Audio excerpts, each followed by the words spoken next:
More flexible swimmers are faster freestyle swimmers. I'm not talking about the range of motion of their joints, although that certainly can play a role. I'm talking about the ability to flexibly change the timing of their stroke to swim as fast as possible with as little effort as possible, regardless of the speed they're trying to go. Hi everyone, Andrew here, helping you help your swimmers get faster. And in this video, we're talking freestyle timing and ways to help swimmers learn how to be able to adjust their timing and select their timing based upon how fast they want to swim. Let's dive in. Timing drives speed, and that's especially true in freestyle, where you see a big range of timing depending on the speed that swimmers are trying to go. And in all cases, poor timing is going to mean less speed for more effort. A lot of swimmers have one gear. They don't know how to lengthen it out, or they don't know how to ramp it up, and they definitely don't know how to change their timing strategically.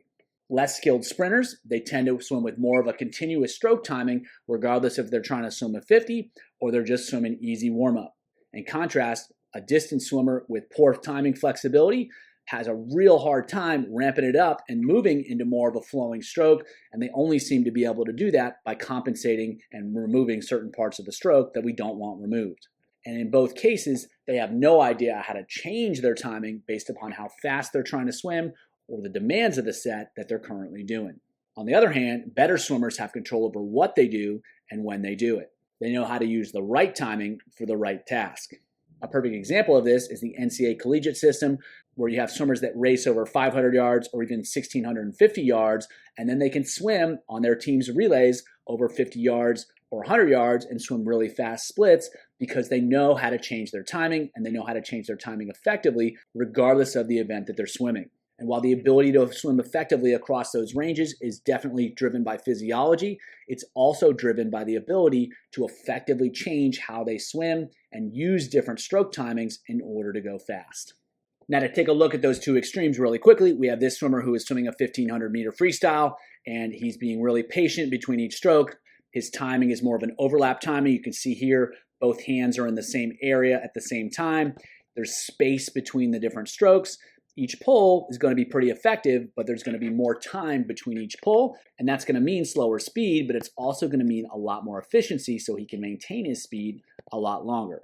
This swimmer was also capable of swimming 100 freestyle in less than 49 seconds, which was world class at the time, and was also an international champion over 200 meters. So he knew how to, one, stay really long, but he could also change his timing when the event demanded it.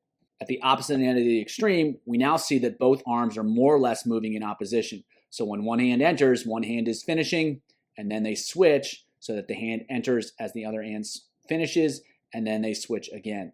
And so it's the same stroke. The pull pattern is basically the same, but now there's no gap in between the strokes. So as soon as this right arm is finished pulling, or even before, he's already starting to pull on the left side. And so that means a lot less efficiency. He's not going to be able to sustain this, but he's going to be able to create more speed. And so swimmers want to be able to execute both of those timings, because if they can manage both, they're going to be a lot better at selecting the right timing for the event that they need to swim. They may not be able to swim extremely fast over both short and long distances because, as I said, physiology does play a role, but they shouldn't be limited by their skills and their stroke timing. So to effectively help swimmers improve these skills, we have to recognize the challenges. First of all, many swimmers just think effort when they want to go faster. So timing's not even on their radar. They have zero control over what happens. It just kind of happens. Sometimes it happens effectively, sometimes it doesn't. Now, looking back to the two videos we just looked at, we start off with a lot of space between each stroke, and then as swimmers want to go faster, they have to shrink that down. And most swimmers don't necessarily understand that concept. Another challenge is that timing is all about precision. So small differences in execution lead to big differences in outcome. And those small differences can be hard for swimmers to feel, and they can be hard for us to see as coaches, and that makes it difficult to use instructional-based strategies to help them improve. Timing is also about the relationship between different actions, not the actions themselves. So while it's pretty simple to say bend your elbow at 103 degrees, it's hard to describe exactly what they should do to change their timing. And for this reason as well, a lot of instruction-based strategies aren't going to be particularly effective, so we need to find some other options. One of my favorite ways to do that is to use two different versions of freestyle that help swimmers really explore the extremes of timing. So the first I call save, so they're going to swim with straight arms, and they're going to breathe every stroke, and they're going to be really patient. What that's going to do is help them feel the rotational dynamics as they really move side to side through a big range of motion, and that's going to help them be more patient in the front of the stroke and really expand everything. If we watch that first swimmer, there's a lot of space between strokes. There's going to be a lot of space between strokes with Save. Then at the other extreme, we'll have them swim what I call Alligator. So it's the same thing as head up freestyle or Tarzan freestyle or water polo freestyle. They're all different names for the same thing. The one difference is that instead of having the head up out of the water, they're going to swim with the eyes out of the water, just at the water level, and it's going to look like an alligator that's just kind of hanging out on the surface of the water, hence the name. So Alligator is pretty straightforward. They're just swimming with the eyes right at the surface of the water. Let's take a look at Save to help you get a better idea of what that is. So if we watch here, there's going to be big range of motion, there's going to be patience in the stroke, and the straight arms and the breathing is going to facilitate that. So for swimmers that really struggle to be patient and extend the stroke and create space, this can be a great way to help them learn how to do so. The idea is to slow it down, get big, and be patient. Rather than just telling them to do that, the breathing, the straight arms, and the extra rotation can help facilitate that. So what are we trying to accomplish here? We're working at the extremes so that swimmers can really feel what it's like to be really long, really patient with their timing, and then on the other hand, what it's like to be really aggressive and fast with their timing. So with the Save, they learn how to ride out the front of the stroke and be patient. They learn how to exaggerate the rotation of the body, both of which you tend to see at much slower speeds. On the flip side, when using Alligator, because the head's up, it's going to free the shoulders a little bit, so they're going to have to really drive from the shoulders. And because the head's elevated, once that hand hits the water, they're going to have to start to create propulsion right away. So with Alligator, they can't be patient. They have to learn how to keep the hands moving and create propulsion from when the hand enters all the way through. And then once the hand enters on one side, they have to get on top of it with the hand on the other side. So just like Save, it encourages a certain type of timing, except in contrast to Save, it helps them feel aggressive sprint timing, and it helps them get used to timing their stroke in that manner. And just like with Save, instead of telling them what to do, instead of telling them to change their timing, we just give them something that helps them feel or really strongly encourages them to execute the timing that we're looking for. So how do you make it even more effective? The first is you can have them perform both at a variety of speeds. So you can do high-speed Save and you can do slow-motion Alligator. That way they start to figure out the difference between effort and timing, and how you can swim with high effort and poor timing and not be very fast, and how you can also swim slow with poor timing and have it be really inefficient. By using lots of different speeds and going back and forth between different speeds, they start to figure out the difference between effective timing and creating speed just through effort.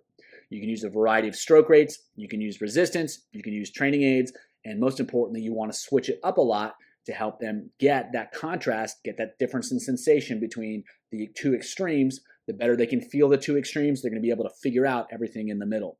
So variety and contrast are what we're really going for to really up the challenge and help swimmers learn these key skills. So here are two sets that help them explore these ideas. First set is 3 rounds through. They're going to go 625s. The odds are Save. The evens are Alligator. The Save, they're going to get faster each repetition. So we're kind of working against what it's supposed to accomplish. The evens, they're going to go slower every repetition. And again, it's kind of working against what they're trying to accomplish. Then they're going to go 625s where they get slower with the Save, so they get to really expand that out. With the Alligator, they're going to start getting faster so they can get on it more quickly. Again, we're creating contrast here, and we're playing with the difference between speed and timing to help them really learn. Next set is 5 rounds through. They're going to go 100 as 25 Save, 25 Freestyle, negative splits. They're really getting big. And then on the back half of that, they're going to go 25 Alligator, build to fast, and they're going to go 25 Freestyle, descend 1 to 5, start strong. So here we're working in some freestyle with the drills on those hundreds. They're getting really smooth. They're getting really long. Whatever they feel on the Save, they're going to try to make that happen on the regular 25s freestyle. And the same idea applies to the 225s. They'll hit it on the Alligator. They're really getting to a good rhythm with good timing. And then on the last 25, they'll try to apply that same timing and step it down each round, starting off really strong. So having flexible timing is key in freestyle to be able to swim effectively at a range of speeds, both in training and competition. However, it's difficult for swimmers to learn, and rather than explaining it to them, it's best to put them in situations where they can really start to figure it out for themselves. This is one of my favorite ways to do that, by having them work the extremes with both Save and Alligator, and then applying that with regular freestyle. If you want to learn even more about freestyle timing, check out the video below.